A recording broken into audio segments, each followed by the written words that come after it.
പ്രവാചകൻ സല്ലല്ലാഹു അലൈഹി വസല്ലമയെ വിമർശിക്കുന്നവരെ കയ്യും കാലും വെട്ടുന്ന ഏർപ്പാട് ഇസ്ലാമിലുള്ളതാണോ എന്ന്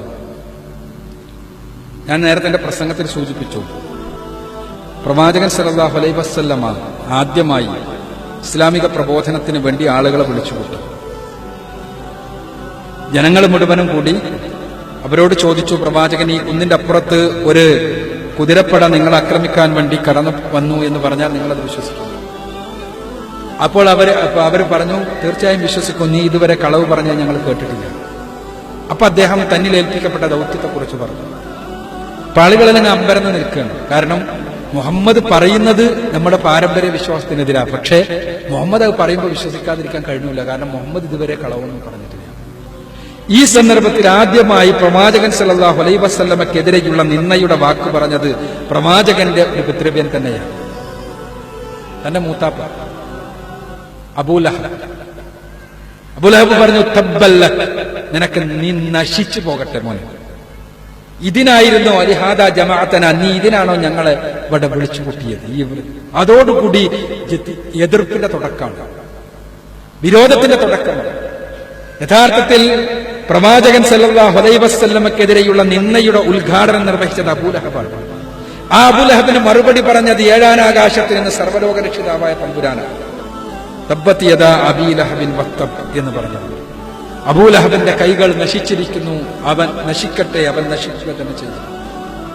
അബൂലഹബിനെ വിമർശിച്ചുകൊണ്ട്, അബൂലഹബിന്റെ പേര് പറഞ്ഞുകൊണ്ട് തന്നെ അബൂലഹബ് പ്രവാചകനെതിരെയുള്ള നിന്ദയുടെ ഉദ്ഘാടനം നിർവഹിച്ച അദ്ദേഹത്തിന്റെ പേര് പറഞ്ഞുകൊണ്ട് തന്നെ പരിശുദ്ധ ഖുർആനിലൂടെ അള്ളാഹു അദ്ദേഹത്തെ വിമർശിച്ചു.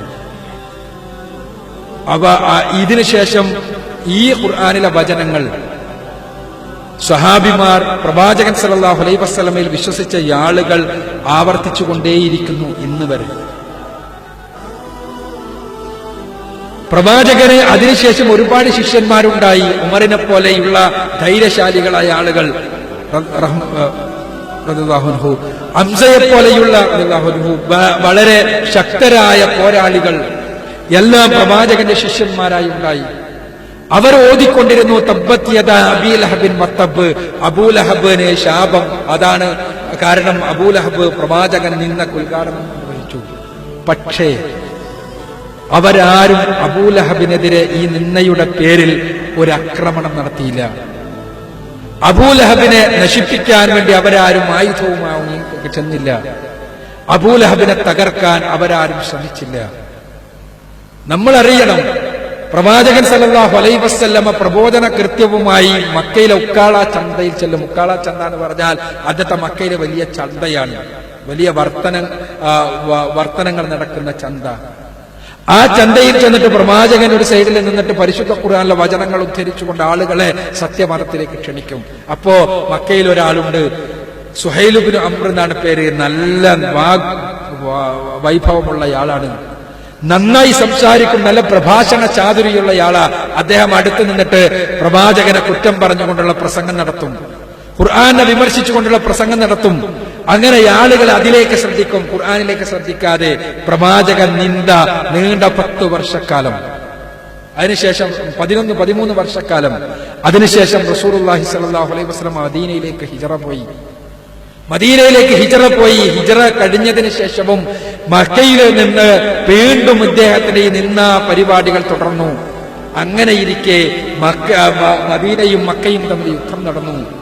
പ്രവാചകൻ തന്റെ ആദർശമനുസരിച്ചുകൊണ്ട് ജീവിക്കുന്ന ഒരു സമൂഹത്തെയും ആ സമൂഹത്തിന് നേതൃത്വമുള്ള ഒരു നാടിനെയും വളർത്തിക്കൊണ്ടുവരുന്നത് മക്കയിലെ മുശ്രിക്കുകൾ സഹിച്ചില്ല.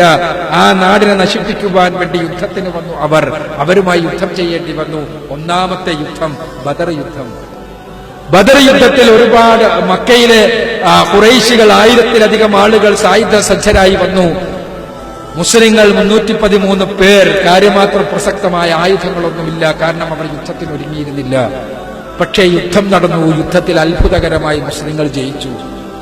മുശ്രിക്കുകളിൽപ്പെട്ട മക്കയിലെ ബഹുദൈവാരാധകരിൽപ്പെട്ട ഖുറൈശികളിൽപ്പെട്ട ആളുകൾ ബന്ദികളായി വന്നു, അവരെ യുദ്ധത്തടവുകാരായി വന്നു.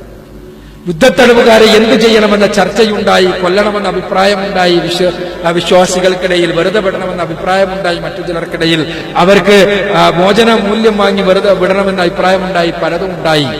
അതിൽ റസൂലുള്ളാഹി സ്വല്ലല്ലാഹു അലൈഹി വസല്ലമ ചില ആളുകളെ മോചനദ്രവ്യം ചെയ്ത് വാങ്ങി വെറുതെ വിട്ടു, മറ്റു ചിലരെ വെറുതെ വിട്ടു, മറ്റു ചിലരെ മദീനക്കാരായ ആളുകൾക്ക് അക്ഷരം പഠിപ്പിക്കാമെന്ന വ്യവസ്ഥയിന്മേൽ വെറുതെ വിട്ടു. ഇങ്ങനെ വെറുതെ വിടാൻ തീരുമാനിക്കപ്പെട്ട ആളുകളിൽ ഒരാൾ സുഹൈൽ ഇബ്നു അംറായിരുന്നു. സുഹൈൽ ഇബ്നു അംറിനെ വെറുതെ വിടാൻ തീരുമാനിച്ചപ്പോ റസൂലുള്ളാഹി സ്വല്ലല്ലാഹു അലൈഹി വസല്ലമയുടെ അടുത്ത് വന്നുകൊണ്ട് ഉമർ റളിയല്ലാഹു അൻഹു പറഞ്ഞു, പ്രവാചകരെ, അവനെ വെറുതെ വിടുകയാണെങ്കിൽ അവന്റെ മുൻനിരപ്പല്ലിൽ 2 പല്ല് കൊഴിക്കാനെങ്കിൽ എന്നെ സമ്മതിക്കണം. എന്നാൽ പോയിട്ട് ഇനി അവൻ നിങ്ങളെക്കുറിച്ച് തെറി പറയില്ലല്ലോ. റസൂലുള്ളാഹി സ്വല്ലല്ലാഹു അലൈഹി വസല്ലം നൽകിയ മറുപടി നമ്മളെല്ലാം പഠിച്ചു വെക്കേണ്ടതാണ്. അദ്ദേഹത്തെ അംഗവിച്ഛേദം ചെയ്താൽ പരലോകത്ത് വെച്ച് ഞാൻ അംഗവിച്ഛേദികനായി മാറും എന്ന് ഞാൻ ഭയപ്പെടുന്നു. അദ്ദേഹത്തെ അംഗവിച്ഛേദം ചെയ്താൽ മരണാനന്തര ജീവിതത്തിൽ ഞാൻ അംഗവിച്ഛേദികനായിത്തീരും എന്ന് ഞാൻ ഭയപ്പെടുന്നു. എന്നിട്ട് ഉമർ റളിയല്ലാഹു അൻഹുവിനോട് പറഞ്ഞ് സമാധാനിപ്പിക്കാൻ വേണ്ടി, ഉമർ, താങ്കൾക്ക് ഇഷ്ടപ്പെടുന്ന കാര്യം അല്ലാഹു അദ്ദേഹത്തിലൂടെ ഉണ്ടാക്കിക്കൂടായികയില്ല, അദ്ദേഹത്തിലൂടെ താങ്കൾക്ക് സന്തോഷമുണ്ടായിക്കൂടായികയില്ലല്ലോ. അങ്ങനെ സുഹൈൽ ഇബ്നു അംറിനെ വെറുതെ വിട്ടു. വീണ്ടും വർഷങ്ങൾ കടന്നുപോയി. സുഹൈൽ ഇബ്നു അംർ ഇസ്ലാമിനെ പഠിച്ചു, മനസ്സിലാക്കി. പിൽക്കാലഘട്ടത്തിൽ അദ്ദേഹം ഇസ്ലാം സ്വീകരിച്ചു എന്ന് മാത്രമല്ല, ഈ പ്രവാചകനെ വിമർശിക്കുവാൻ വേണ്ടി, തെറി പറയാൻ വേണ്ടി ഉപയോഗിച്ച നാവുകൾ പിന്നീട് പ്രവാചകൻ സല്ലല്ലാഹു അലൈഹി വസല്ലമ പഠിപ്പിച്ച ആദർശത്തെ പ്രചരിപ്പിക്കാൻ വേണ്ടി ഉപയോഗിച്ചു. ഉമർ റളിയല്ലാഹു അൻഹുവിന്റെ ഭരണകാലഘട്ടത്തിൽ ഒരു പ്രത്യേക സന്ദർഭത്തിൽ ഉമർ റളിയല്ലാഹു അൻഹുവിന് ഒരു പ്രത്യേക പ്രതിസന്ധിയുടെ സന്ദർഭത്തിൽ ജനങ്ങൾക്കിടയിലേക്ക് സുഹൈൽ ഇബ്നു അംർ തന്റെ വൈഭവവുമായി കടന്നു ചെന്നുകൊണ്ട് പ്രസംഗിച്ചത് കേട്ടപ്പോ റസൂലുള്ളാഹി സ്വല്ലല്ലാഹു അലൈഹി വസല്ലമ പറഞ്ഞത് ഉമർ റളിയല്ലാഹു അൻഹു ഓർത്തു, എന്താ, താങ്കൾക്ക് സന്തോഷമുണ്ടാക്കുന്ന ഒന്ന് അദ്ദേഹത്തിലൂടെ അല്ലാഹു ചെയ്തുകൂടായികയില്ലല്ലോ. പ്രവാചകൻ സല്ലല്ലാഹു അലൈഹി വസല്ലമയെ പീഡിപ്പിക്കാത്ത, വിമർശിക്കാത്ത ആരാണുള്ളത്? നാം അറിയേണ്ടത്, നമ്മൾ ഇവിടെ പറഞ്ഞ ഓരോരുത്തരുടെ പേരുകൾ കേൾക്കുമ്പോഴും അവർ എന്തായിരുന്നു, എങ്ങനെയായിരുന്നു എന്ന് നമ്മൾ മനസ്സിലാക്കണം. ഉമർ റളിയല്ലാഹു അൻഹു റസൂലുള്ളാഹി സ്വല്ലല്ലാഹു അലൈഹി വസല്ലമയെ, അഥവാ മുഹമ്മദിന്റെ നാട്ടിൽ കുഴപ്പമുണ്ടാക്കുന്ന, ആളുകൾക്കിടയിൽ ഛിദ്രതയുണ്ടാക്കുന്ന മുഹമ്മദിന്റെ തലയെടുത്തുകൊണ്ട് മാത്രമേ എന്റെ വാള് വിശ്രമിക്കൂ എന്ന് പറഞ്ഞു ഊരിയതാണ് ഉമറിന്റെ വാള്, അല്ലേ? ആ വാള് പക്ഷേ പ്രവാചകന്റെ സന്നിധിയിലെത്തിയപ്പോഴേക്ക് ആ വാള് മാറിക്കഴിഞ്ഞിരുന്നു. വാളല്ല മാറിയത്, വാള് പിടിച്ച കൈ മാറിക്കഴിഞ്ഞിരുന്നു. അദ്ദേഹം പിന്നീട് ആ വാൾ ഉപയോഗിച്ചത് പ്രവാചകൻ സല്ലല്ലാഹു അലൈഹി വസല്ലമയെ പ്രൊട്ടക്ട് ചെയ്യാനാണ്, സംരക്ഷിക്കാൻ. എന്തേ കാരണം? പ്രവാചകനെ വിമർശിച്ച, എതിർത്ത, വെറുത്ത ആളുകൾ റസൂലുള്ളാഹിന്റെ ജീവിതം കണ്ട് മാറുക ചെയ്തത്, പ്രവാചകന്റെ സന്ദേശങ്ങൾ സ്വീകരിച്ച് മാറുക ചെയ്തത്. പ്രവാചകൻ സല്ലല്ലാഹു അലൈഹി വസല്ലമക്കെതിരെ യുദ്ധത്തിന് വന്ന ആളുകൾ, അബൂ സുഫിയാൻ, അല്ലേ, ബദർ യുദ്ധത്തിന്റെ തലച്ചോറ് അബൂ സുഫിയാന്റേതായിരുന്നു.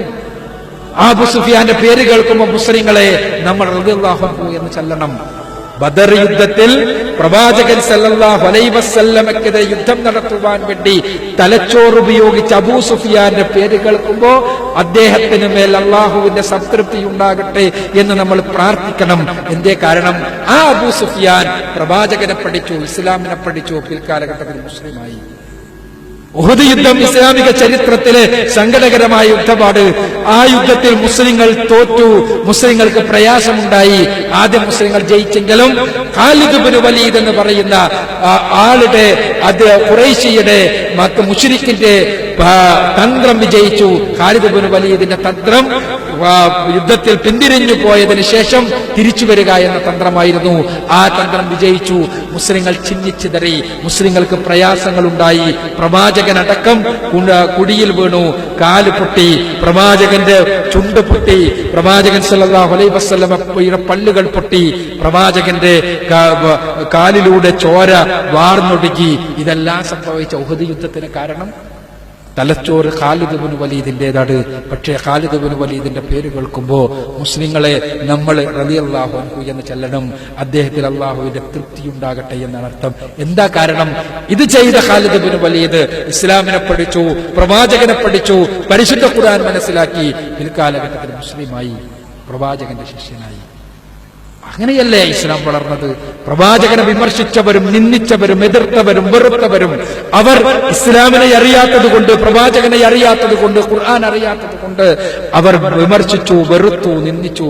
പക്ഷേ അവർ ഇസ്ലാമിനെ അറിഞ്ഞപ്പോ, പ്രവാചകനെ അറിഞ്ഞപ്പോ, ആ പ്രവാചക ജീവിതത്തിന്റെ വിശുദ്ധിയും ഔന്നത്യവും അറിഞ്ഞപ്പോ അവർ ഇസ്ലാമിന്റെ ആളുകളായി, പ്രവാചകന്റെ പ്രചാരകരായി. ഇവർക്കെതിരെ ആയുധമെടുക്കാനും അവർക്കെതിരെ കൈവെട്ടാനും ഒന്നും റസൂലുള്ളാഹി സ്വല്ലല്ലാഹു അലൈഹി വസല്ലമ പഠിപ്പിച്ചിരുന്നെങ്കിൽ, റസൂലുള്ളാഹി സ്വല്ലല്ലാഹു അലൈഹി വസല്ലമയുടെ ജീവിതം കഴിഞ്ഞ ജീവിത കാലഘട്ടത്തിൽ തുടങ്ങിയതാണ്. അത് കഴിഞ്ഞ് പിന്നെ നിർത്തിയിട്ടില്ല. ഇന്ന് വരെ വിമർശനങ്ങൾ തന്നെയാണ്. എന്തൊക്കെയാണ് റസൂലുള്ളാഹി സ്വല്ലല്ലാഹു അലൈഹി വസല്ലമക്ക് ശേഷം ക്രിസ്താബ്ദം 638 റസൂലുള്ളാഹി സ്വല്ലല്ലാഹു അലൈഹി വസല്ലമയെ രക്തക്കൊതിയനായി ചിത്രീകരിച്ചുകൊണ്ടുള്ള ആദ്യത്തെ മിഷനറി രേഖയുണ്ടാകുന്നത്. അവിടെ നിന്ന് ഇങ്ങോട്ട് എന്തൊക്കെ പറഞ്ഞുണ്ടാക്കി. പ്രവാചകന്റെ പേര് മഹൗണ്ട് എന്നാക്കി, അല്ലേ? കുരിശ് യുദ്ധ കാലഘട്ടത്തിൽ മഹൗണ്ട് എന്ന് പറഞ്ഞാൽ പിശാചിന്റെ അവതാരം എന്നാണ് അർത്ഥം. മുഹമ്മദ് എന്ന് പറയാൻ മഹൗണ്ട്. മധ്യകാലഘട്ടത്തിൽ ലാറ്റിൻ രേഖകൾ നിങ്ങൾ കാണാൻ മഹൗണ്ട് എന്നാണ്. എന്താ മഹൗണ്ട് എന്ന് അർത്ഥം? ഇതാണ് പ്രവാചകനെ നിന്ദിക്കാൻ. പ്രവാചകന്റെ മരണത്തെ 666 വെളിപാട് പുസ്തകത്തിൽ അവസാന നാളിൽ വരുന്ന മൃഗത്തിന്റെ പേര്, മൃഗത്തിന്റെ തലയിൽ ഉണ്ടാകുന്ന നമ്പർ 666. അതുകൊണ്ട് പ്രവാചകൻ ആ മൃഗമാണെന്ന് വരുത്താൻ വേണ്ടി പ്രവാചകനെ കുറിച്ച് അന്തിക്രിസ്തു എന്ന് പറഞ്ഞു. പ്രവാചകനെ കുറിച്ച് അന്തിക്രിസ്തുവിന് വഴിയൊരുക്കിയ ആളാണെന്ന് പറഞ്ഞു. പ്രവാചകനെ കുറിച്ച് പിശാചിന്റെയും മുഹമ്മദിന്റെയും ദൈവത്തിന്റെയും 3 പേരുടെ ത്രിത്വത്തിലാണ് മുസ്ലിങ്ങൾ വിശ്വസിക്കുന്നതെന്ന് പറഞ്ഞു. ഇങ്ങനെ എന്തൊക്കെ അവരെയെല്ലാം കൊല്ലാൻ നടന്നത് ഇസ്ലാമിന്റെ ചരിത്രമുണ്ടോ? അവരുടെ കൈവെട്ടാൻ നടന്നത് ഇസ്ലാമിക ചരിത്രത്തിലുണ്ടോ? ഇല്ല. ഇസ്ലാമിന് പരിചയമില്ലാത്തത്. ഇസ്ലാം ആയുധം കൊണ്ടല്ല സംസാരിക്കുന്നത്, ആദർശം കൊണ്ടാണ് സംസാരിക്കുന്നത്. ഇസ്ലാമിനെതിരെ യുദ്ധത്തിന് വന്ന ആളുകളെ പോലും ആദർശത്തിന്റെ ഔന്നത്യം കൊണ്ട് പരിവർത്തിപ്പിച്ച ചരിത്രമാണ് ഇസ്ലാമിനുള്ളത്. അതാണ് ഇന്നും നടന്നുകൊണ്ടിരിക്കുന്നത്, അതാണ് എന്നും നടന്നിട്ടുള്ളത് എന്നാണ് യാഥാർത്ഥ്യം. തെറ്റിദ്ധരിച്ചവർക്ക് തിരുത്താൻ പ്രവാചക ജീവിതത്തിൽ ഒരുപാട് പാഠങ്ങൾ.